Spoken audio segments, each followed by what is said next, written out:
కిరణ్ తన ఫ్రెండ్ వాళ్ళ ఇంటి దగ్గర నుంచి తన ఇంటికి వెళ్తున్నాడు. టైం అప్పుడు మిడ్-నైట్ 11 అవుతుంది. కిరణ్ మెల్లిగా నడుస్తున్నాడు. అప్పుడు సడన్ గా ఒక సౌండ్ వినిపించింది.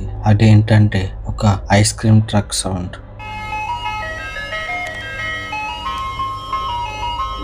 కిరణ్ కి కొంచెం భయం వేస్తుంది. కిరణ్ కొంచెం దూరం వెళ్ళగానే ఆ స్ట్రీట్ కి కార్నర్ లో ఒక పాత ఐస్ క్రీమ్ ట్రక్ కనిపించింది. ఆ ట్రక్ హెడ్ లైట్స్ ఫ్లిక్కర్ అవుతున్నాయి.